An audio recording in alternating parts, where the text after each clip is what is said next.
am back with Halley Sutton. Woohoo! It's been a little bit, just a little bit. How Not are a lot, baby you? girl, just a little bit. Yeah, I know. I guess I was about to ask how you are, and then I realized I kind of already asked you that before we started recording. But I guess our version of how are you is typically like, have you watched or read anything recently? Yeah, totally. That is, I'm doing well. Thank you. I hope you are too. We did touch base about that. Like, full disclosure for the people listening, we do chat before we hit Yeah. record. I know it's wild. So, Right. okay. What I've been watching is I was watching The Traitors Mm. while that was going on. My first time I've ever done that. And Gabby Windy for president, obviously. But Of also, course. like, now I just want to go play games in Scotland. Like, that sounds great. Yes. Did you watch it? No, I still No. haven't seen it. I watched a lot of clips about it, so I feel like I halfway watched it.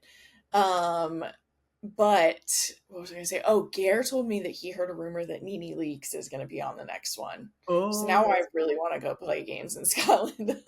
yeah, yeah. I find it very fun and like weirdly It's wholesome. very fun. And I watched I the other watched seasons. it. I just didn't put this one in. Totally. I highly recommend it. So I am not like a huge Bravo fan. I have been at times in my life. I've watched more, but I'm not really watching anything now. But like Mhm. everyone, I did catch word about Scandival, what happened, even though I've like never watched that show and like read obsessive coverage about it. And Yes. he was on there, and I will say he makes the show because he is such a buffoon and I doesn't know know. it and just has all these like crazy moments. Like he'll just be having a conversation or somebody will be having a conversation and you'll see him in the corner just like just like geeking out, and it's so funny. And so I really enjoyed that. And there's one episode where they have to like sing lullabies backwards into like these creepy dolls sing these lullabies backwards, and they have to like sing it into a phone to people on the other end who will then translate it into a thing which will sing it forward, so they're trying to see what it is. Oh And wow. he takes it with the seriousness that he might have a Grammy on the line. And I have this year is an absolute dumpster fire for Americans. And Yeah. I watch that clip when I need a little joy in my life. And he's just like, I caught myself singing it the other day as I was making dinner. I was just like, about yod, yod, yod, which is like what he does. And I was like, oh, we've been watching it a little too much.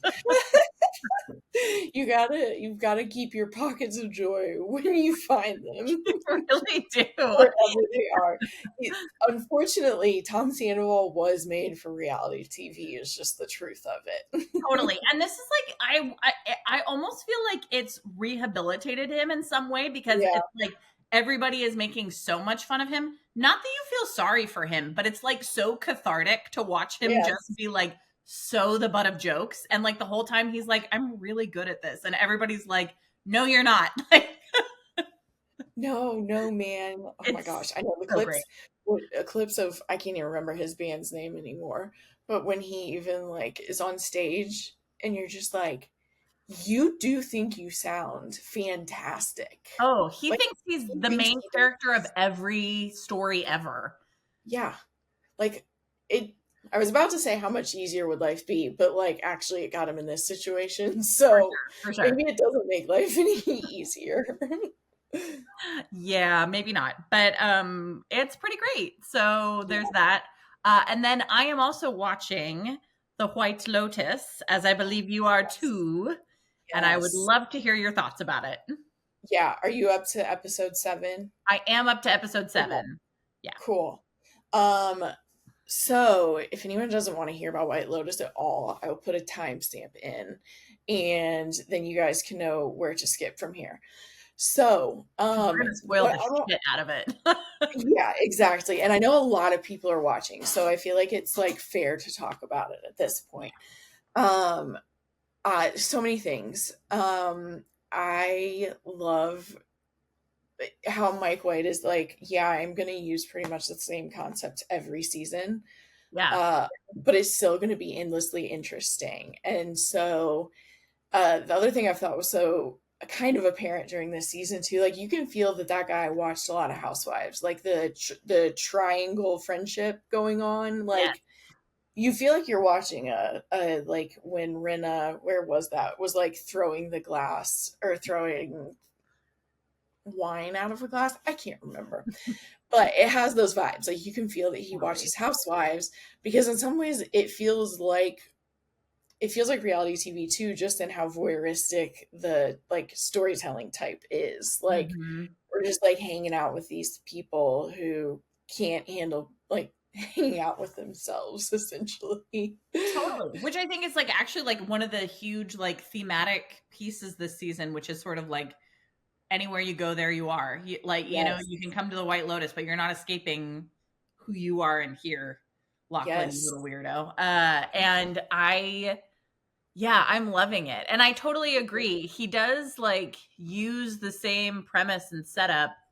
Hmm. I would say this is actually my favorite season though so far. But like at some point you have to be like, is the White Lotus going to be investigated by like the FTC or something for Right. like there's a lot of deaths that happen on these It just properties. keep happening.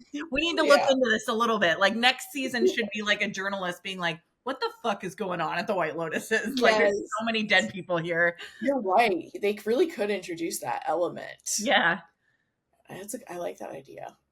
Um, Put us in the the writer's dad, room. the dad, I'm like, I mean, the I'm impressed with like how dark they are or not, well, it is dark, but like the Yeah. suicidal ideation, the way they're representing that is like it seems both like really empathetic to people who Mhm. experience that, but it's like also you're like, oh my God, he's thinking about doing this. Totally. And like I feel like in particular the last episode, so I feel like he's been like we're all kind of like is he going to kill himself? Like I don't know that he even if he doesn't like maybe he lorazepams his way off of this mortal coil cuz like that man is pilling and boozing like not sustainable. Mm, But the last episode was particularly interesting, that ending where you really got the sense that it wasn't just suicide, it was like maybe he was going to like murder suicide his family and like was like legitimately heading in that direction. That was way darker. Like I know that we'd was had so that dark. fantasy about it the episode before, but this one felt like no, like I think we're gonna do it. And I was like, oh, Yeah, I know. whoa. And like I saw a meme the day after that was like, Saxon, I'm gonna tell my dad the things I'm worried about. And it's like, and then it's like, Dad, fine, I'll kill you too. And I was like, oh no. Which is like, it's hilarious, like in meme context, but it is what happened. I thought that was fascinating too. Yeah. The how like Chelsea is talking to Saxon about like how like all those men have is money and like blah Mhm. blah blah blah blah, and like all of a sudden he was like, oh, all I'm gonna have is money. Yeah. And so then he's having that conversation with his dad. And he's like, this is all I have. Totally. And his Totally. dad still can't be honest with him. I know. I do like it's hard to feel bad Oh for yeah, a white man who has embezzled a lot of money because it's like, well, this is your chickens coming home to roost. I know. But the actor is so good. Jason Isaacs is so good in it that it really does make you feel empathetic, especially like as you point out, like his family, which is kind of crazy that like they are so self-absorbed, but like even his wife and Saxon, who I would argue are the two most self-absorbed parts of the family, Hmm. notice like something's wrong with him Yes. and they like Hmm. confront him about it and he still cannot be honest. And like I liked Saxon's moment. I think I preferred the Parker Posey one where he was basically like, we'd be okay if we didn't have money, right? And she was like, no, I wouldn't want At to this live. age, I'm just not made for an uncomfortable life. I was like, well, she knows herself, you know? Like She there's something does. to admire about that like ruthless honesty. You're Like right. She doesn't have the wrong impression of herself. she's not. She's like, I know who I am and it's this and it's only this. Yes. That one was so funny because, like, Yeah. also, like, don't we all wish we could just unabashedly say that, like, and I am mean not it and think that it's possible? totally. I am not made for an uncomfortable life. And in fact, I'll take Yeah. an exit ramp if that's where we're headed. Yes. I know in the line when she's like, I still can't find my lorazepam. I'm gonna have to drink myself to sleep. So Like good. she just has so many one-liners. What was the other thing though that it was making me think of? Well, I mean, it has been interesting seeing that I think people feel more outraged by this incest than they did with Game of Thrones, Yeah, that's true. which to me I interpret as it's the fact that it's gay incest that there are more people who are mad Oh, about it is kind of, and I could be yeah. wrong, No, but I I'm think like, why you're are we right. reacting so much? Like the internet's reaction feels very outsized compared to Game of Thrones, and I'm like, Game of Thrones could have did give birth to like defects because they were a man and a Totally. woman. No worries with the brothers. It's not. I wouldn't recommend it, but there's less to worry about. Agreed. And I think you are right. I think there it is about the gay incest. And I think it's also about I think you're right though. I think it is probably mostly the homophobia. I think there's also something about like Game of Thrones being in a fantasy world that we're like You're coding right. as medieval that I think people are like able to be like it's removed and the fact that this You're could right. be like going on at like the Hilton next to you, people are Yeah. like more freaked out about. I'm like hand job schman job. Like I listen, I'm not saying it's not incest and it's not bad Right. and it's not going to make holidays wicked hard for them, but pun. But like but I was also like, oh, I could have seen it going harder than that. So Yes, I agree. I'm like, I don't know. I know. I know. I agree. Yeah. He just loves the shock value too, obviously. Totally. But I mean, I feel like on another level, it also functions in how incestuous the wealthy people become anyway, because it's Oh, like there's such a limited group of people that are worthy of them. 100%. I think it like actually works in the story on many levels. I think you're totally right about Mhm. that. And then I think there's also sort of like Parker Posey keeps like every time they meet somebody new, she keeps being like, are they decent? And it's like so underlining the fact that like this family is actually like riddled with indecency in all these different ways. And like also, I want to say, I feel like I'm not seeing as much coverage of it, but like last episode, Lachlan like locked eyes with Piper on that bed in a way that Yeah, I was like, what the fuck is I that? was nervous. I Yeah, was like nervous. It got me. I was like, "Oh no, we're gonna do it again." totally. I'm like, this kid, we need to get this kid to therapy. Is something happening there? Oh, and he seemed like the least likely to do some kind of sociopathic. I don't know what that is actually, Yeah, I but agree. It seems mhm. like he seems like he's bouncing between them in this interesting way of like I feel like his stuff with Saxon might be I think he might be attracted to his brother, but I think he also like wants to supplant him, wants to beat Mhm. him, has all this competition with him. And then I think he sees Piper maybe as like the good angel on the shoulder and like it's like almost like he doesn't know how to be close to them in a way that or maybe Yes. it's just maybe his sexual orientation is incest. I don't know if that's a thing, but it probably is. I don't know. Yeah, I don't either. Yeah, I like that interpretation, and I saw someone talking about like he's also codependent was what someone Mm, was pointing out. So it's like his brother's rejecting him now, and now he's like, I just want to stay here with you. And so totally. he like always needs someone to like hold on to or hold himself up with, I guess would be Totally. a better way to say it. I'd like to hold on to though, given Yeah, everything. that's a good point.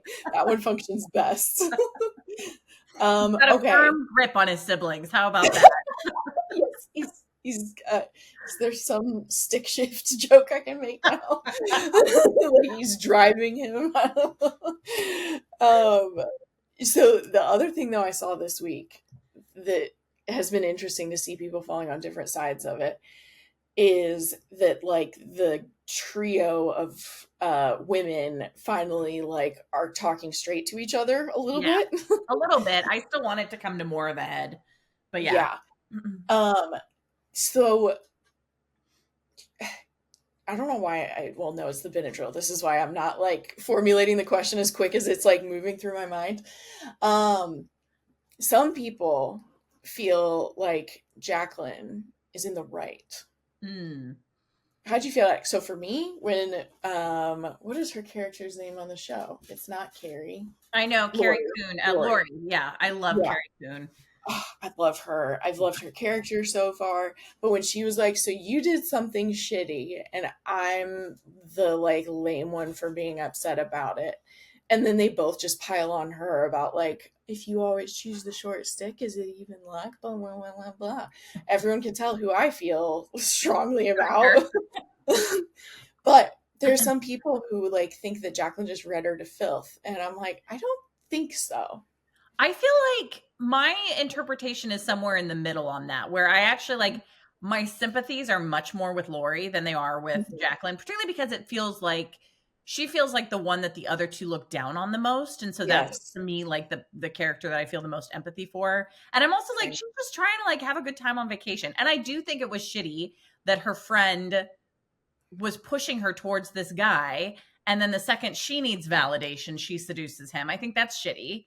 Um, but I think there's also I think the part of the brilliance to me of White Lotus is the way that he does show so many different facets to character. Like I also part of me feels bad for Jacqueline. It's hard to feel bad for a beautiful movie star, but I'm like, you're clearly in this marriage where your husband's not calling you. You have like such a deep empty need at the center of you that you need this guy's attention. Like I She's an aging actress. I know. I know. She's in her 40s. Just kill her now. Like put her out to pasture. When she said Uh, that, I was like, oh God. I know. Um and so like so I don't like outright hate her, and I do think that she's maybe not wrong in some of her assessment about Lori, but I'm like, but everything you're saying you could turn to yourself too. Like I Yes. legitimately like that's how I feel about these women who are in this kind of like toxic Hmm. triangle. Hmm. Who like my least favorite in many ways is I think her name's Kate, the one the Trump Hmm. supporter with the like the bob. Yes. Although I will The say the great Bob. episode when they're all partying and she's so like, I want to go to bed. I don't think you should invite strange men back to the villa. I'm like, that's me. Like That I'm would be me. I know. she's just like sitting there in her pajamas and the guy's telling her his crazy Yes. life story and she's just like, I'm like, Okay. I've been this woman. Like, I get it. Like, I feel you, sister.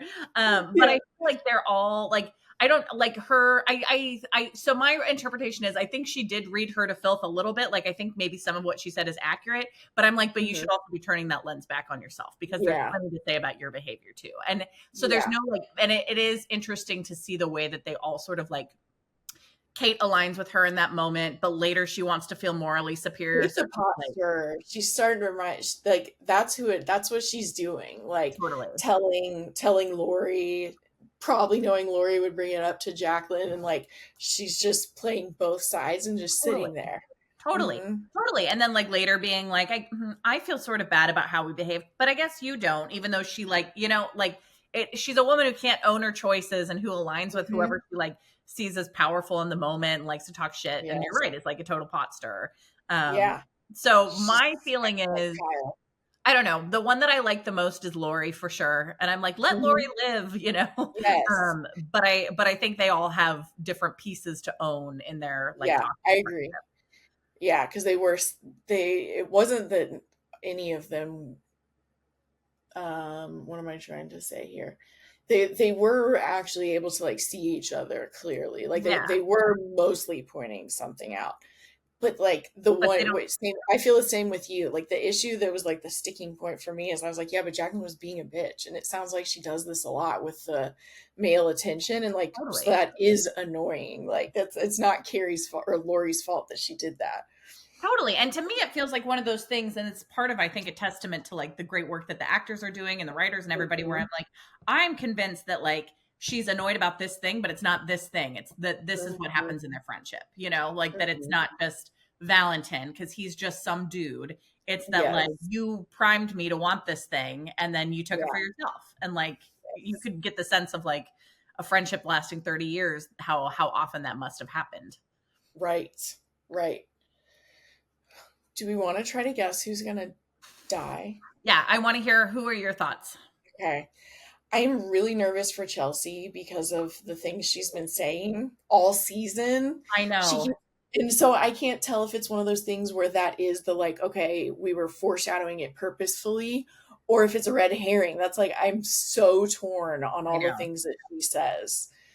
So we even had I saw this really cool breakdown in episode 7. If you're still listening, I'm sure you have watched episode 7, at the end where Rick is like facing off with the guy that he thinks killed his dad, which I thought that was fascinating the way they handled that. Even someone who loves a bloody revenge plot, I was like, that was interesting. Yeah, agreed. Um, that he just couldn't do it. And it's kind of cool because it's actually kind of showing who he actually is in that moment Totally. to himself. That he does the thing that Sam Rockwell talked about in a weird way in that monologue that was like the most perfect Oh, 5 minutes of television, in my opinion. Give him that was all the Emmys. fantastic. But like that he Yes. basically steps out of the loop that he's been in, right? Like he's been in this like I Mhm. must get revenge, and he manages to like sidestep it. Now I'm not sure that that's not going to backfire on him in some way in the future, and I hope not. But I agree with you. I am very worried about our girl Chelsea, and she is like my favorite on the show too. Yeah, she at the end, so in that episode, one of the things she says to Saxon is like, I'm hope and he's pain, and we're waiting to see which one kills I don't know if she says kills, but like overtakes the other, or like which one, whatever. And that has been at the core of the show, so that I'm so nervous that like pain is going to be what they Totally. end up with. And she keeps talking about how bad things happen in threes, and I'm like, Mhm. don't And do this. something that I saw on Instagram today that I hadn't picked up on at all. But so she's involved first in the robbery, and one of Oh, the you're things right. they steal is a snake like bangle, right? That she's like looking at. Mhm. And then she's bitten by the snake, and that almost kills Mhm. her. And then Alexi has a snake tattoo. And I do deeply believe that like um the I think it's like, to me it feels very clear that like, I mean, we got that reveal in the last episode, but I've been like for sure it's like Valentin and his friends who are the Yeah, people behind the robbery. yeah, And it makes me wonder if that's where this is going, with like a showdown with like Guy Talk or something. And if she gets yes. caught in like the friendly fire, because like Oh, that would be the third snake that attacks her. I don't know. yeah. Oh, I know. She's who I'm the most nervous about, I think. Like it's what feels like it's going there. I really hope it's not Belinda. That's like I another hope one it's that not Belinda too. Please don't I'm kill like, don't take Belinda. Belinda from me. I know. I know. Oh my gosh. I also saw a TikTok comment that took me out. It was like, the recession's bad when someone offers 100,000 in blackmail, and me who doesn't have 100,000 is like, that's like no money. Like we're gonna need to up that. Yeah. Yes. I was like, That is that's not gonna really start a nice. business. Thank you. In Yeah. this economy? Yeah. I Uh, know. So I hope she's okay. I've also saw a very interesting theory, and I've been wondering about those damn fruit plants that are literally called, which I remember that they were poisonous. I forgot that in the first episode, they're called the suicide plant. uh-huh. So it's like there's all kinds of, and there's that blender Mhm. that they keep showing Saxon using, and it's like I've seen some people saying like the gunshots that we hear could also, that could be a red herring, and maybe no Yeah. one even died from whatever's happening with the gun, and like what if he's about to kill his whole family? I mean, he might be. I do have a theory that ties into that a little bit. So Hmm. I don't remember where I heard this. It might have been TikTok, or it might have been a friend who saw it on TikTok. But like, we know that Mike White likes to, and I think this is such a cool, like, this actually really ties into like writerly craft. I think that he Mm, really likes to nice. tie in all these foreshadowing things. Like, evidently last season, if you were paying close attention to Tanya's dresses, there were like pieces there that foreshadowed like how she would die. Yeah, So and in the tapestries. yeah. So if you watch the tapestry openings, when Mhm. the person's name comes up, whatever you're seeing on the tapestry tells you something about the character or their fate. So my thing that I've picked up from there is Lachlan is underwater in the opening, the actor who plays Lachlan. And we keep hearing that the water, there's the tsunami, which is dangerous. We found a body in the water in the beginning. And then also Mhm. when Jason Isaacs goes to and speaks to the monk, and he says, "What happens when we die?" Basically says like, we return to the wave, we return to the water. Like it's like Yes. humanity is like, we're all individual droplets The and we return to like droplets that are rising and, like, falling. exactly. Ooh, And there's so so I many also, my things. pet theory is I'm sorry, not Saxon, Lachlan somehow. is a victim, and it could be of the suicide blender. It could be, who knows? But I think that I'm more worried about Chelsea because they've like positioned her so hard. Basically, they like have a like target on her back, and I like Yeah. her the most.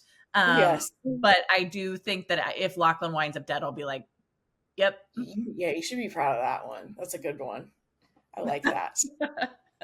Oh, that's amazing. Did you watch Severance? I have not. Okay, I didn't think so. Okay. Whew, that finale was something else. Okay, I gotta watch it. Finales are just so fun, and all the speculating really is fun. It's made me watch things weekly again, which is so fascinating because I used to just absolutely not. Totally. Because I like similar to a book that I can just go through the story and like feel all the beats the way like it in a purist sense it feels like you feel the beats the way that they were supposed to, uninterrupted, especially Totally. commercials. I don't know the last time I watched anything with commercials, but there is nothing that enrages me more than being deep in a moment and then really fucking bright, loud advertisements like break the whole flow. Anyway, I'm getting worked up. I love it. This has made me enjoy watching it weekly, with Severance and White Lotus this time around. And I think it kind of, that what I started to realize, I think because you can have so many conversations or just watch people have conversations online, I feel like it keeps the story fresh in your mind throughout the week. So it's kind of like still there, whereas like it used to be like you weren't like talking on forums, you just had to wait a week. Totally. I agree. And I think to that point too, like what you were just saying of like thinking about storytelling in different units, and like a book is like a full unit through, but then there's chapters within it, obviously. Why am I lady splaining books? We know what's up here. But like I think the thing that White Lotus does, and I'm sure Severance does too, is like those episodes could be bingeable, but they are so like self-contained arcs, even within the episode, even as they speak to these larger things. Like it does feel like its own discrete unit of storytelling. And I think they do a really good job of like making those episodes feel like that. And I think that's why it's also satisfying to watch it once a week, because like there is satisfaction, like even in the waiting to get to the like next episode, like what's going to happen next, you know, like it's so good. Yeah, I totally agree. And it is, especially, I remember noticing that I agree, obviously overall, but I think episode 5 is the moon party or whatever. It's the party episode. I remember being so impressed the way that just like, and the colors, like the lighting was so distinct, like red and green or blue and yellow. Like the vibes were so distinct everywhere they were going, and just like everyone's stories like getting more intense in a party atmosphere. I was like, that was very cool. I agree. I think that's been my favorite episode of the season so far. That was also the one that had the Sam Rockwell monologue, right? Like I cannot overstate how much I loved that. It was fantastic. And Walt was just like, I know, just like we listen and we don't. He's just trying to be very accepting, but like, wow. You know what TikTok audios that's like, there's no hey, how are you? How are you doing? I was like seeing everyone use that too. Totally. Just like, okay, I asked if we're not drinking anymore. Now we're here. Okay. Yes. But I also love too, like, it was so crazy and hedonistic, but so thoughtful. Like he had like he'd like gone so far into his desire that he had come out the other side. Like that was incredible. It is. It's an impressive amount of self-reflection. Yeah. That not many men have in their lifetime. No. I know. It's fascinating. It is fascinating.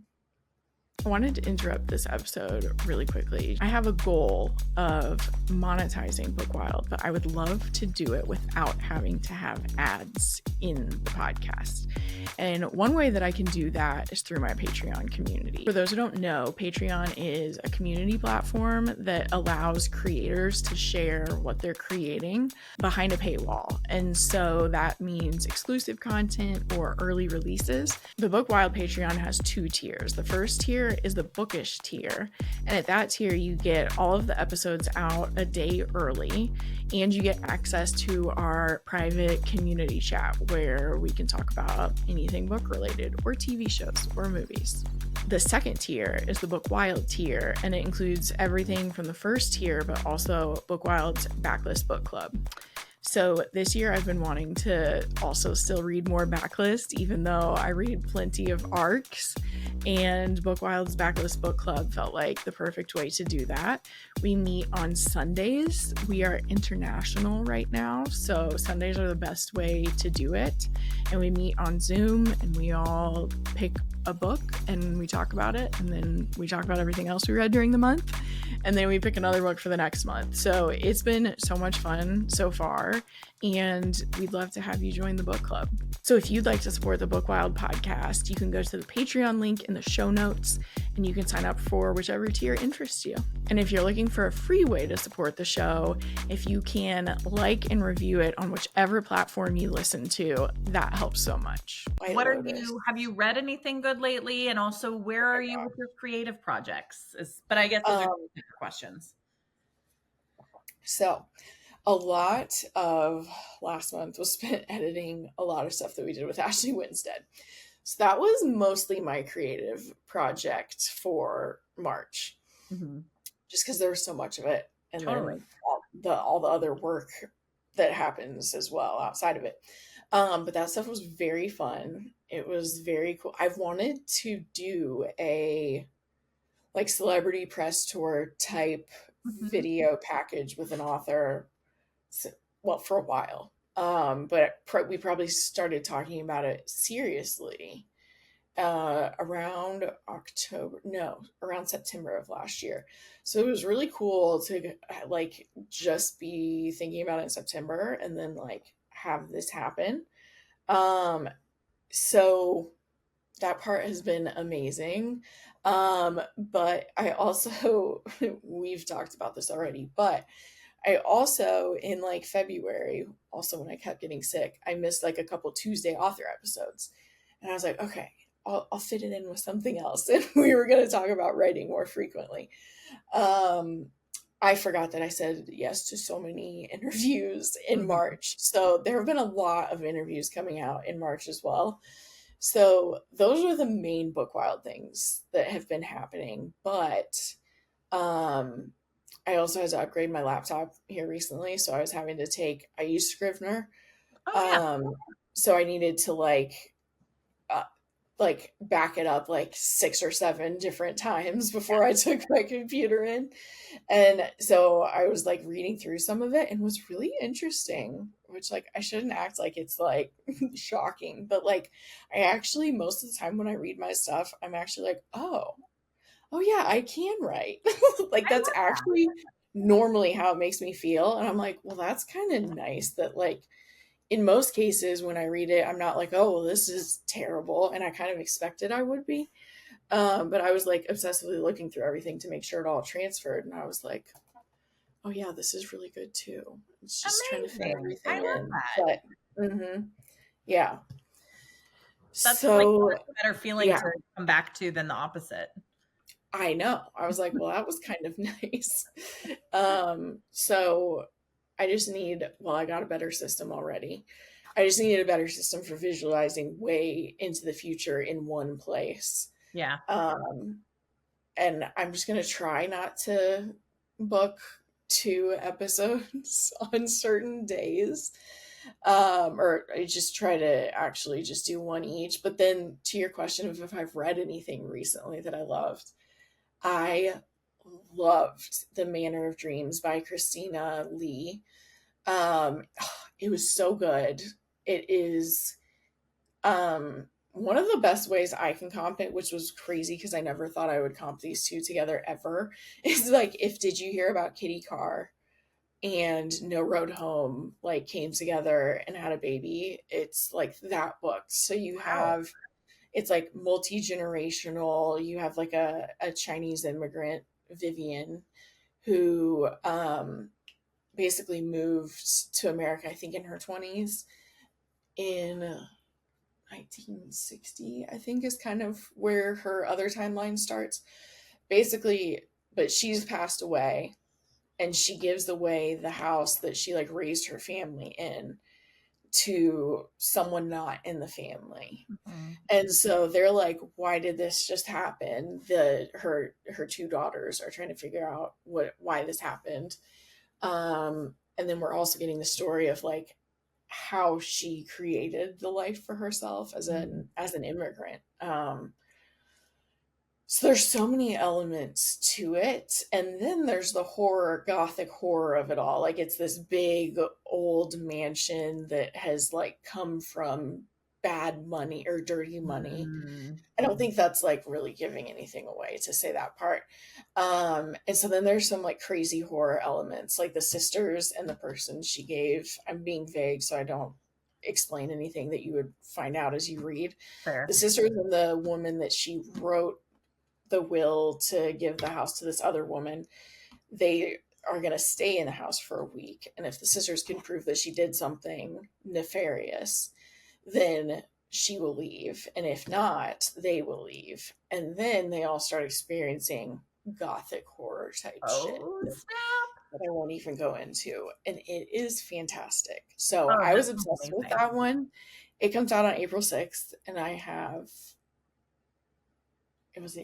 April 29th, and I have 2 interviews coming out that day, which I know I don't have to have it come out on the debut, but it was just so funny having me be like, okay, I'm going to chill out about this. And then I read this book that I'm obsessed with, and I'm like, oh my God, but I want to talk to her too.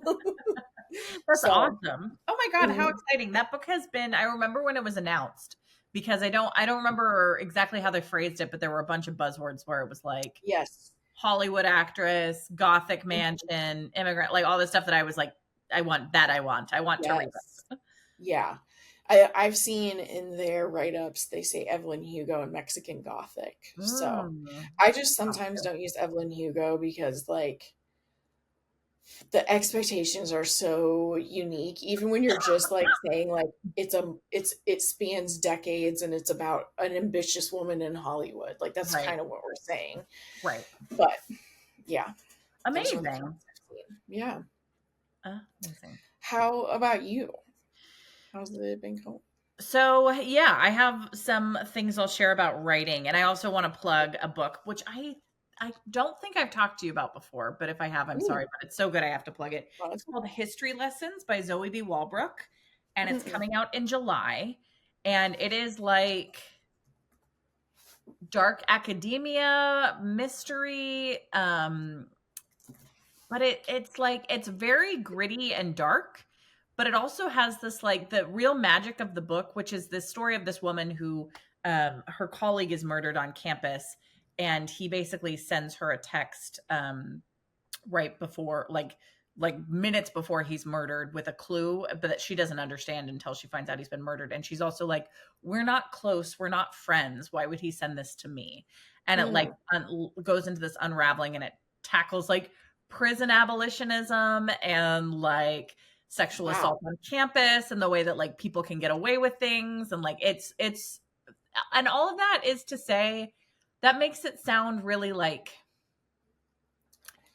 dark and heavy, and it's so Yeah. not. It is so like she creates this like effervescent world that her character Daphne lives in, where she's like this academic and she studies French literature and she like lives part of the time in France and she's got these great friends. It was just like the most beautiful, hopeful thing that I read that Mhm. also like didn't look away from some of like the horrors of America that are happening Yeah. right now, but like made me feel like happy to be living in this world that she had created. It is like Oh, I hope this book gets like all the accolades it deserves because I thought it was really great and I cannot wait to read more by her. oh, that sounds very unique and fun. Yeah. I do love some genre mashup. Yeah, and it's like it was like it's got the like all the things you would like about a cozy mystery, but it's actually like much Mhm. grittier than that. And I have not seen anyone pull off that combo the way that That's she is. cool. It's really, really well done. That's awesome. Yeah. Mm. So that's Adding to the summer something I list. read. Yeah, that's Yeah. awesome. And And then Oh, sorry, go Sorry, ahead. go ahead. No, no, Well, you. I was just gonna say, and then with writing, I know you took a writing trip. I did. So, yes. So I am working on a new project. I think I told you that I had set my book down that I'd been working on for like a year and a half, because I just was not finding a way in. And I also pitched it to my agent. She was like, I don't know about that, which is Oh, not the reaction you want about somebody who's going to gave be you selling your book. permission to release it. Right.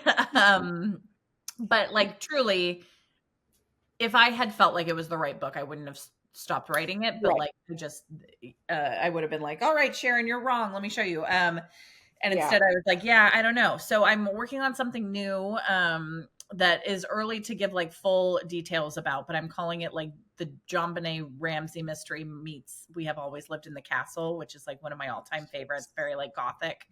And there's going to be a POV from like a life-size doll that looks like the little dead girl who has like, So yeah, thank you, who has now assumed she's basically like almost like a deity in the household. Like she's like, they do everything for her and all this stuff. So nice. I have had a crazy, like you, I've had a crazy busy spring. Past Halley wrote future Halley a lot of obligations that current Halley is now having to cash, which has all been all good, all to say good, but just not as much time for like writing and even reading as I would want. But I took myself to a little like working vacation in Palm Springs over the weekend, which is a place that has like historically been very fruitful. I was there with Wendy Hurd and Lane Fargo a couple of years ago when Lane Fargo finally put down the book that she had been trying to write for over a year called The Thorndales and wound up being like, this isn't it. And then like a week later was like, I think I'm going to write a book that's a mashup of Ice Dancing meets Wuthering Heights. And it's like, so it has this like very like storied like place in my mind too of this, you know, that was kind of a crazy moment to be part of. So anyway, so I just like sat by a pool and wrote for like 2 days. From Palm Springs. I know.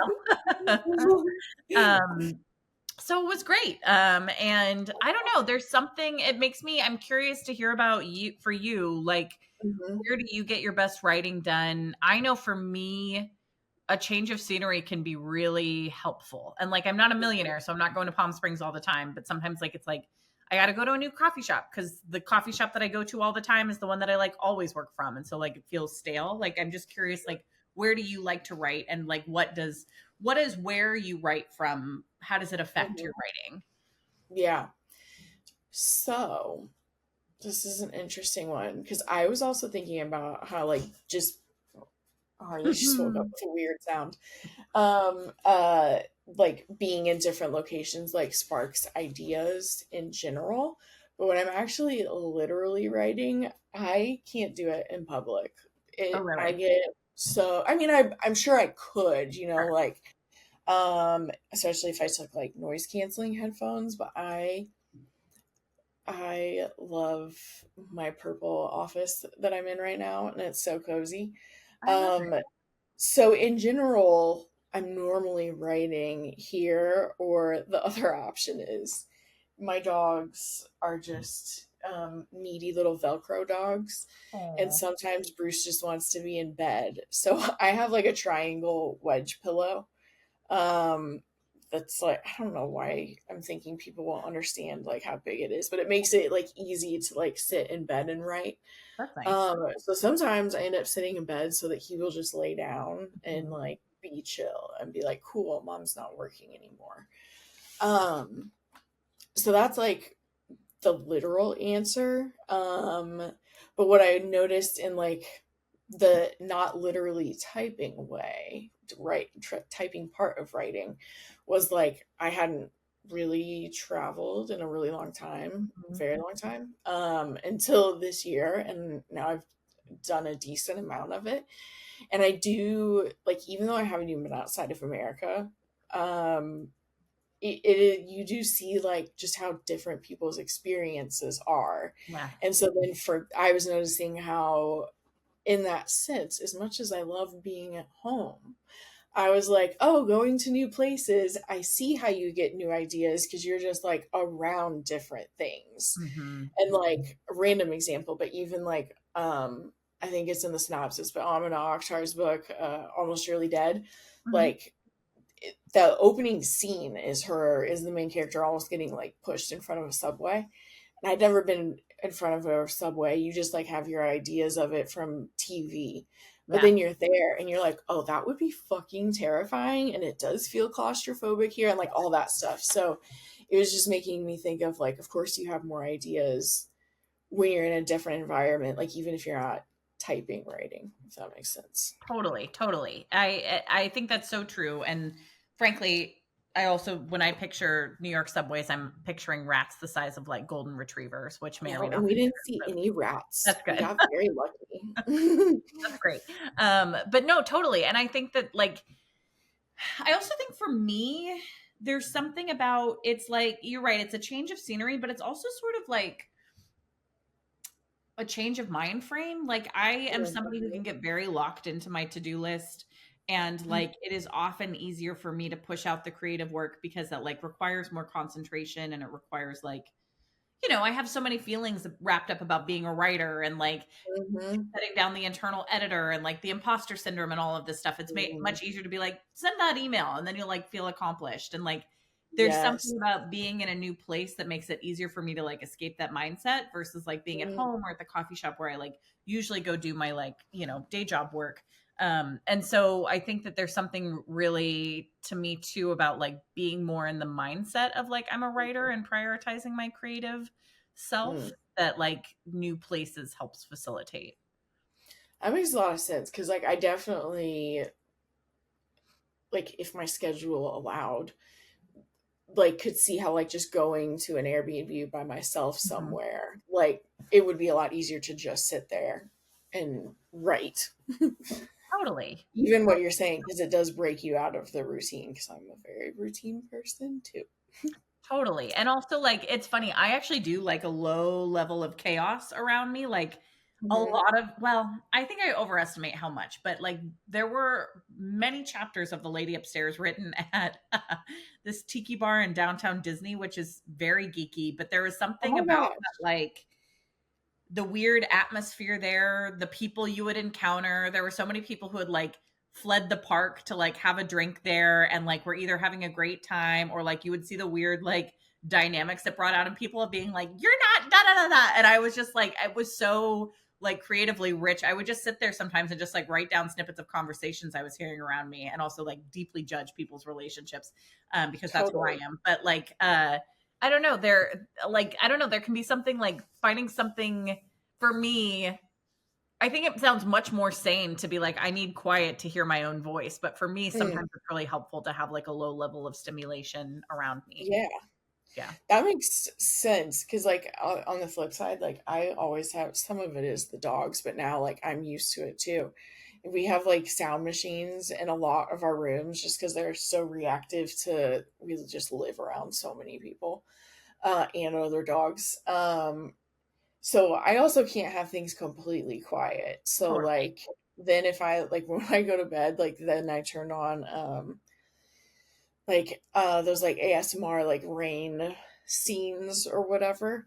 So I do like that level, but also like Tyler can work. Tyler's the same way with like what you're saying. Like he will just go to this coffee shop downtown to work because like having people around him makes him more productive. Yeah, totally. Totally. It's a whole, I don't know. People are just wired Yeah. differently, I guess. Yeah. Yeah. I'm just yeah. I we're we're such a fun pair because I am very easily overstimulated and he is almost constantly understimulated. So it's really fun balancing those two. Yeah, I can imagine. I can imagine that's the there's some negotiation required. Yes. Yeah, because like then it's like all those differences and we're like, let's work together. Like Totally. immediately when we met each other, and that's all we've ever known. Yeah, Um yeah, it's crazy. Sometimes that dawns on me and I'm like, thank God for therapy in my 20s. totally, right? Honestly, I think it should be state funded, but that's a different Well, conversation. yeah, that too. That too. Um, that Palm Springs story is so cool though. That Lane restarted a book there and then you restarted. So the energy of it is kind of fun too. It is for sure. And Palm Springs is such an interesting place. It's like I was it like, you sounded like a housewife. I was like, oh my God, Hallie's so cool. She's like, I'm just gonna go to Palm Springs. I just need to get to Palm Springs. I mean, you can anytime you want to come with me. I'm always looking for Palm Springs Yes, money, I except for need to. I will. Especially since my book is supposed to take place there. Like, I should probably go, or It's not Palm true. Springs, but yeah. Yeah. I will say I do have a story, a slight digression, where Yeah. my best friends from college, I hope they've forgiven me, but like we were looking for a summer trip to go on, and I was like, we should go to Palm Springs. It's gonna be hot, but like it'll be fine. I've done it before. You're gonna get like because Palm Springs, it's the desert, right? Like LA Right. is desert-y, but like it's not. This is the desert. And you get great deals in the summer because that's not when people are going to Palm Oh, Springs, right? yeah. And so Mhm. there's this great hotel there called the La Quinta, not associated with like the chain, but it's this like it basically was built in like I think the 20s or 30s as like the playground of like the old Hollywood stars because LA is like the place where you would go to get away. It's like closer Vegas kind of thing, and it doesn't have necessarily the same casino life, but it has this sort of like glitz glam to it that like would be so there are a lot of houses there that like Frank Sinatra's really associated with the place, had a house, like all these different like mid-century stars would kind of go and play in Palm Springs. And the La Quinta was like a place where like they have a bungalow. It's like Clark Gable stayed here. And like this was like Carol Lombard's favorite place. And so Wow. I'm like, we're going to get this great deal on this like incredible, beautiful resort. And we did. We got Nice. there. It was the hottest summer on record. We were there for like 3 days. And I think it was like between 121 and 124 degrees. Oh my God. We're That like, is hot. so this wasn't a great idea. Like, it was just, we had to That stay is in the very pool hot. all day long. You just stayed in the pool. You couldn't get out of the pool because you were just like so hot. So that's not the time to go to Palm Springs. No. But when I was there last weekend, it was lovely and we should absolutely go. And it's just this interesting place because it's Is it like, white stucco? Is uh-huh. that okay? Yeah, Nice. white stucco, and Got they it. kind of have these like little bungalow casitas, and there's something like Yeah. 35 pools or something because like there's a pool for like every 4 casitas or something. So it's like it's really nice. Wow. And that wasn't where I stayed this time though. But it just is this kind of interesting place because it's like a place where people really live there, obviously. But Yeah. it's so like a playground. Like now there's like a really great gay nightlife. There's like it's like Mm, definitely a place that people go for like bachelorette parties and stuff mm, alongside a part of the country that is often like it's like fairly economically depressed out there too. It's just this like interesting mix of stuff and I mm. just find it kind of endlessly fascinating out there. That is interesting. Yeah, because the only thing I've seen is the bravo, bravo, bravo ladies going. Which yes, and like that for sure is out there, right? Of like the Right. rich white ladies who are like being golf carted around and like that's very different too. What a life, That's honestly, the though. life. Yeah. That's so cool. Yeah. Yeah, I'm gonna have to go at some point. We'll do like a whole Palm Springs thing. So what are I know. some of your like what are your writing goals for this year? What does it realistically look like for you the next couple of Yeah, months to be writing? yeah. So that's a good question because I was spiraling about the fact that I still wasn't able to write, and Tyler's like, "You're doing a lot of Mhm. other stuff, like still for Bookwild, which hopefully will make it, hopefully will help sell books at some point." Yeah. So at the beginning of the year, I definitely said I wanted to query it by the end of the year, and I don't think that's impossible at this point yet. It just comes so much down to like work, Yeah. and it's just when you don't have set hours, that's like essentially the problem when it's like you.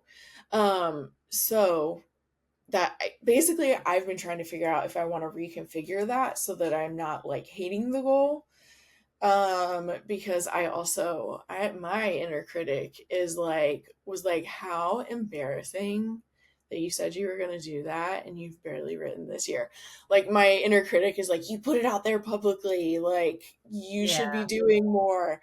And I was like, okay, thankfully in my 30s I can finally understand the difference between a helpful thought and a not a helpful thought. Totally. um And so I was like, do I need to reconfigure it? So I can't tell if I want to reconfigure it. We have just like, I hate saying it over and over again and sounding like that person. We've just been really nonstop in both Mhm. February and March. And I'm like finally breathing right now, both metaphorically and actually Quite literally. in terms of long COVID. Yeah. Um, so so I can't tell, but I kind of want to see how April goes Uh-huh.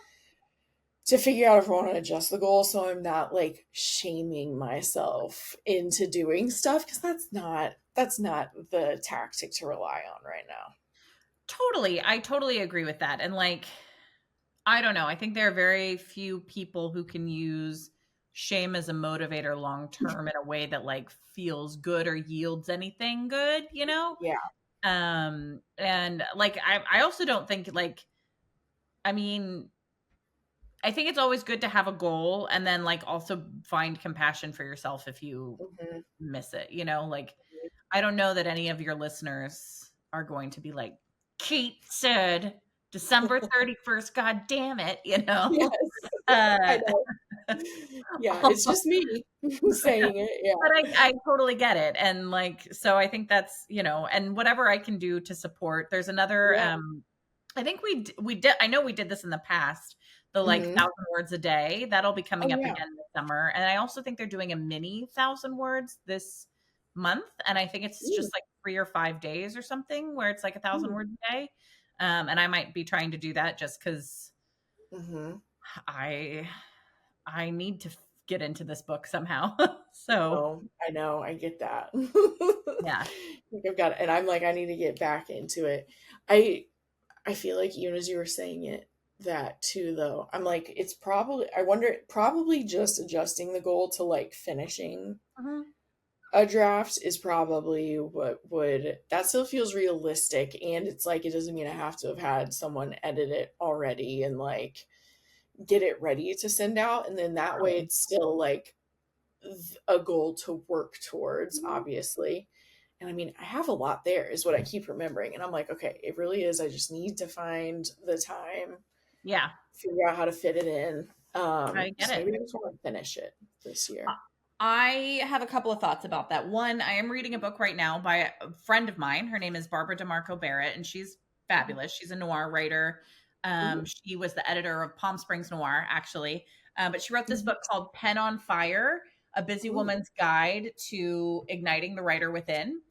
And nice. I am somebody who I don't think I will ever get to a point in my life or career where I feel like I can't use craft books and advice, like truly. Right. So Hmm. I am reading it, and something that she mentions that really resonated with me, that I talked about with my therapist this week in therapy, Oh, I love was it. she basically was like, "We're all one of the easiest ways to talk yourself out of writing is being like, I don't have an like it'll take me like an hour to really get into it," and she's like, "If you have 5 minutes while something's in the oven." Right then, like just get in the habit of like using those little in between times to like Mm, even and like for me the way I'm taking it is like even journaling or just like just trying to like fall back in love with the art of writing because like I'm love somebody that. who I really write like when I like write I write on my computer but I keep a journal with me all the time everywhere and like that I think just getting back in the habit of being like so in touch with myself as a writer that like I'm always looking for excuses to write. I think it's Mm, something that I have not felt since before I published my first book and it's something yeah. I want to try to get back to. And so for me, and maybe something for you to think about too is just like trying to stay in touch with it every day, even if it's like Yeah. I wrote a sentence and it doesn't even have to be on your book, or like I wrote for 5 minutes in my journal, or I just jotted down this thought about the book. That's what Yeah. I'm kind of trying to do more of. And like, even also like trying not to be in the habit of being like, it has to be every day, but just trying to do it more. You know what I mean? Just like Yeah. write more, even if it's garbage, even if it's Yeah. handwritten, even if it's not about the book, just write more so that like I do think creativity is a muscle, and the more that you do that, Yes. the easier it gets to do that, you know? I love that idea and that approach. Because the other thing, and it's, I don't feel like I'm jumping ready to jump ship or anything, but I have another idea for whatever my second one, That's great. about a basically a pop star who uses like the first like whatever we would call like the robots that are like legit gonna seem human but are like AI. Yeah. Um and it so she is one of the first people to be able to afford it as well. And so then she can use it when she's like, I just can't do the crowds today. I'm just not feeling it today. So I've had that idea almost since I also had the idea I'm working on now. And every now or lately, I've been having more thoughts about how I want to make it twisty. I love that. And so I like the idea though of like not being like, okay, well, I'm working on this one. It's like, well, if I have like an idea for a paragraph for that book, just like write a paragraph while the 100%. water boils. 100%. And I think you should be doing that either way. Like, you know what I mean? Like, just jot down every idea about it, even if you're not Yeah. like working on this book now. Cause like, boy, how many times have I, and I'm sure all of us have made the mistake of being like, I'll remember it. And then you don't, you never Oh, remember yeah. it. So you have to write it down. Yes. Thankfully I do. I have a lot of ideas in my notes, Good. but it's like bullet points. So it's Yeah. like, but now I'm like, oh yeah, why? I will type out a text message that's a fucking paragraph while I'm waiting for stuff to cook or whatever. So yeah, Totally. like why not just write a little bit of it, not think about what it's like going towards. Totally. I think that like it can be such a trap to be like even those 1,000 words a day, I think that that's like a really great way. Sometimes, yeah, sometimes it's hard. Yeah, Yeah. and, like, sometimes it can be intimidating. It can, like, lead to this all or nothing thinking of, like, "Well, I'm Hmm. definitely not gonna get 1,000 words, so I shouldn't even do it today," and it's like or you could write 20 words, you know what I mean? Like, that is better than 0. Hmm. Yeah, and as someone who is prone to black and white thinking, Same. it's a good one to like stretch my brain out. When you were talking about how sometimes you're like, well, I'll just do these tasks. So I'm like, ooh, look what I did. I lean on that a lot. Same, same. It makes me feel like, I'm you like, know, I can do things. totally, like a good little soldier of capitalism, you know? And that's, like, much easier to do than, like, the deep work of, like, "What's the storytelling I wanna do?" Yeah. And like, why do I like to attach my self worth to productivity so much What's that about Protestant work ethic? instead of creativity? Totally. Totally. Or even being like, sometimes you like, there are so many studies that are like, yeah, in order for creativity to flourish, you have to like cultivate the ability to be bored, you know? Like you have to like be able to have that sort of like mind that isn't constantly being like input all the time. And it's like, Yeah. that's actually hard. So It's like a lot harder than yeah. usual lately. Yep.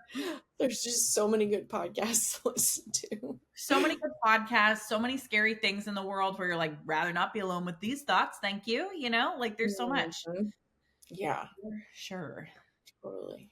Um, Well, one thing I was thinking of too for you, mm, it might be helpful just to even reread, like you said, you had done like snippets of it, but just to like sit down and reread what you had some moment when you have time. I feel like that's yeah, always a good way to get back into I it, think you so know? too. Because yeah, I think so, especially because the way I've written it, I spent like the most recent months on this family Mhm. that is like the antagonist. Mhm. So I also haven't been writing the protagonist very much. So probably rereading that stuff would be like, oh yeah, this is where I was going with things. Totally. Totally. Yeah, Yeah, I get I that. know. And now I'm I'm all doing excited about it again. I'm doing a thing right now, which is like, boy, I don't think you could design a more inefficient writing process than mine if you tried, but here we are. I'm just, I did this a lot with the lady upstairs, and I don't think I really had the time to do it with the Hurricane Blonde because I was on such deadline. But like, Mm, for me, it's so helpful to know a character's voice. Like, once I know their voice, I can kind of be like, okay, it's almost like method acting or method writing or something where yeah. you're kind of like, okay, I know I need this to happen in a scene. And then because I know this character so well, it'll be really easy to figure out how they're going to react to stuff and like Yes. where you can like make those choices. Um, Hmm. so right now I'm just like writing anecdotes in my little journal that I think may never make it into the book, but like inform Yeah. my knowledge of the character. Like I have this Yeah. whole thing about this character is really sheltered and she's never had alcohol, but she has this kind of obsession with champagne because it's like held up to Mm, be like such like the like thing, and like where did she even hear about him celebratory. the first time? And so I'm like writing down ideas about like stuff for that, where it's like this isn't going to make it into the book, but it helps me understand who she is better. But like, Yeah. boy, is that inefficient. You know, like Yeah. Which I guess inefficient is looking at it as productivity in some that's ways. good point, Kate. Yeah. Yeah. Oh God, I can't Yeah, escape and what eternal you're saying reminds me of Stephen King's quote about like he tells himself the whole story in the first draft and then takes out what's not the story yeah, afterward. But like he's telling himself everything he needs to know essentially about the story. totally, totally. And that's like I wish I was somebody who is an outliner where you could like make a plan for the book and then just be like, okay. But like Hmm. I very similarly in my first drafts have to like teach myself the book, you know, like I'm like Yeah. teaching myself about the world and who they are and what Yeah. happens, and making a lot of choices that I actually have to go like, that didn't work. Let's go back and go somewhere else, you know? Yeah. I feel like it's what makes I'm not trying to talk down about any subgenre of thrillers. But like when thrillers actually feel like there's character work done, like it is just like even more compelling to get Mhm. both of those things, mystery or thriller. And there are also like every now and then I do read a book where I'm like, that was mostly plot, but it was very fun. So it's like Totally, also those can be really fun, but I for think sure. like that process is probably what like leads to like the characters also Mhm. feeling like very, very real and like Totally. understandable.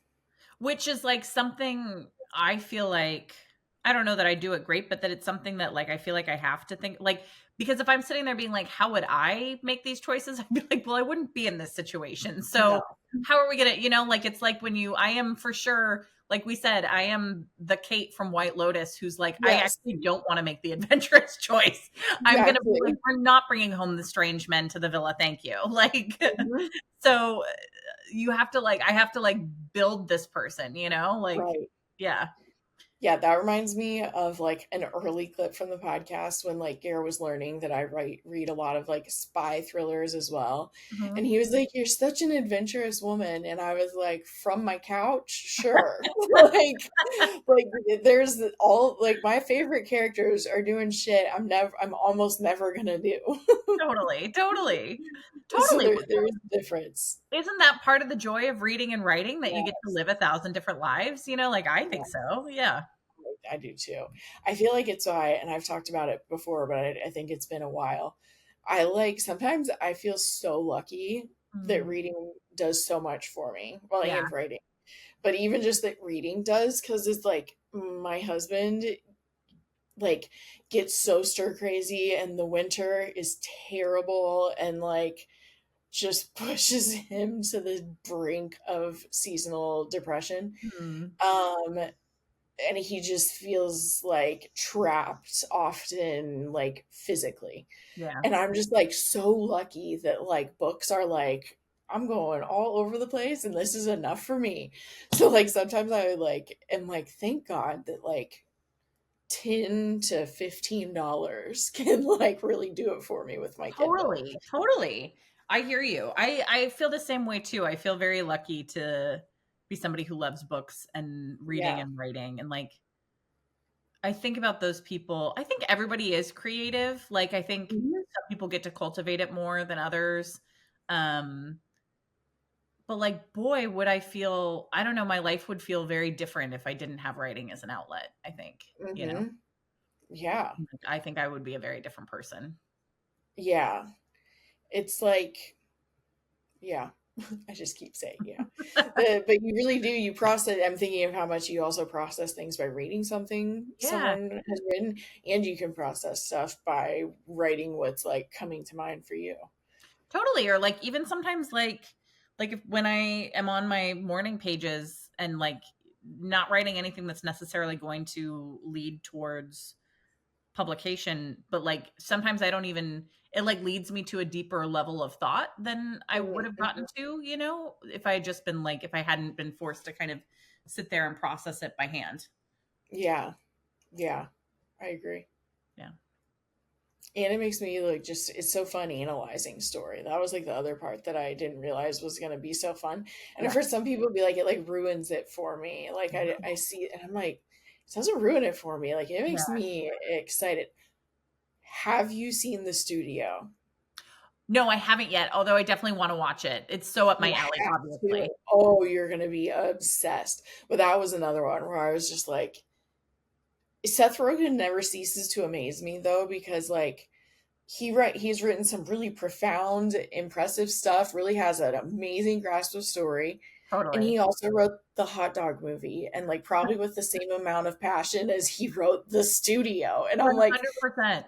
this is wild. Like some people's range is just so crazy, but the studio is so good. It Yep. had me just like is talking about how much I love good I storytellers. Oh my I gotta watch it. I gotta watch it. yeah. I was thinking again today about did you watch Agatha All Along? No, I need to. We don't have the Disney add-on and Hmm. I need to just add it on. I I think this may be a spot where we differ, but I could give two shits about Marvel, like truly, like have Yeah. watched just a handful. Like it, not for me, and it's fine. Yeah. It's like I think it's not even that it's not for me. It's that there's so much of it now that I There's a feel like lot. I would have to go back and like watch all of it, and I'm like I'm not gonna watch 30 movies. Like I'm not going to. No. But I did watch WandaVision during the pandemic because I liked Elizabeth Olsen and Yes. I liked the way that they were kind of like building that around like grief and like the way they did storytelling.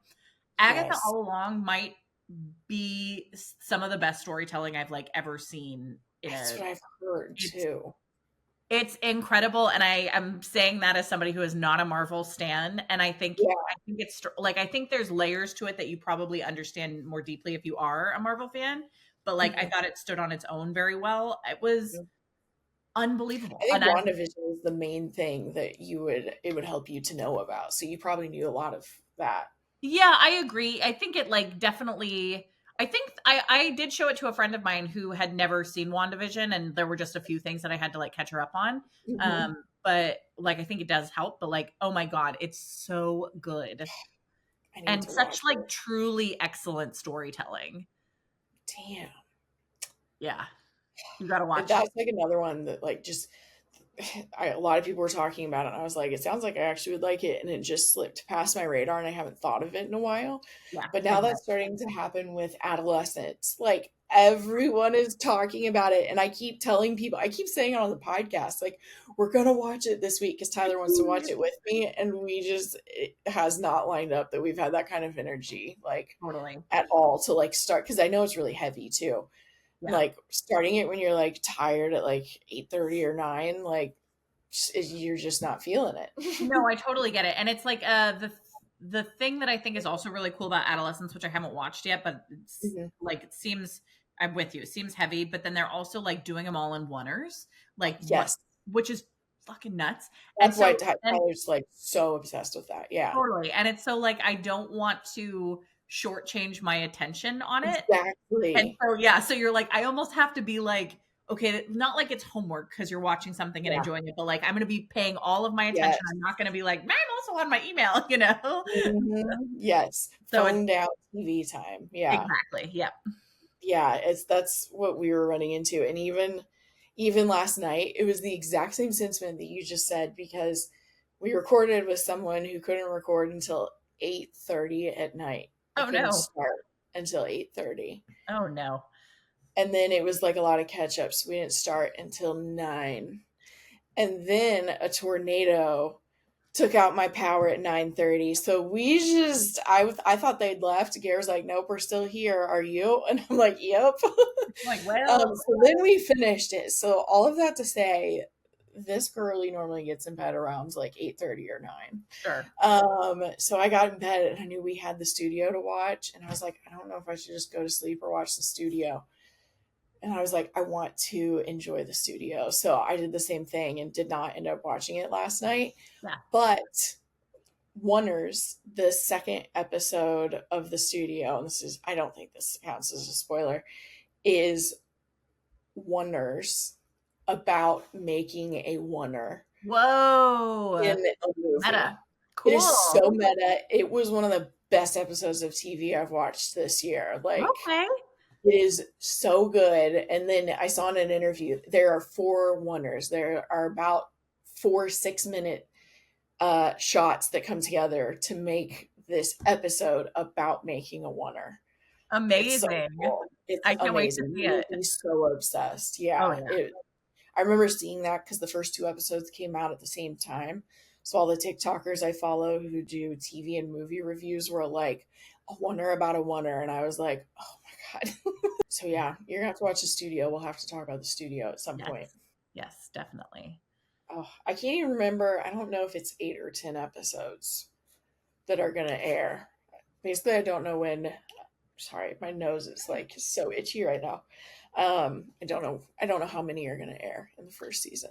But Isn't it so interesting that like TV used to be a full season used to be like 20 episodes, 22 episodes or me something. too. And Yeah. then it was 10 and now it's Uh-huh. 8. And Yeah. it's like, and I'm not complaining. I actually think Mhm. TV, like, I think that there's a lot of things that have gotten like streamlined out. And I think a lot of the big orders were probably like sitcoms in which you weren't doing as like complex storytelling over time. But like, it Mhm. is funny to be like 8 episodes and then occasionally I'll go back to something and it'll have Yeah. like 20 episodes and I'm like, what is this? Like, who is the Yes. time? You know? That's what that I can't remember who I was having that conversation with, but I was like, it was dawning on me too, especially since I've been watching stuff weekly again. It's been Yeah, reminding me of that time where totally. that used to just be the only option, or appointment television really meant if you weren't sitting there, you didn't get the recording to watch Oh, yeah. the next day. So it was so different. And somehow that was when we had 22 episodes a season. And it is, I do love, like, and sometimes you run into like 6 episode season or Mhm. like a limited series. And I do love that people are like, this was a contained story and it was like good at this length. So I do love the quality that it Mhm. seems to like kind of help with.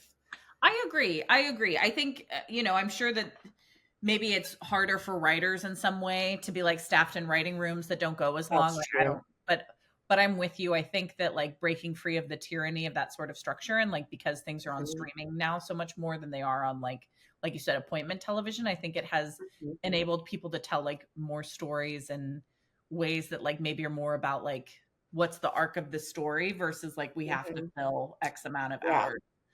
Yeah, they're like, well, you want to go for 8 or 10 seasons if you can, so just keep your leads apart romantically forever. Ross and Rachel. Yeah. Yeah, like Bones was so much that, and like I really enjoyed Bones, but it Me was too. like you get to like season 6, and you're like, really? They like are just pretending they don't like each other still. Totally. Like it's there in the name, just bone. Like, let's go. Exactly. Oh my gosh, but yeah, so many episodes a season though. Yeah. You got fed.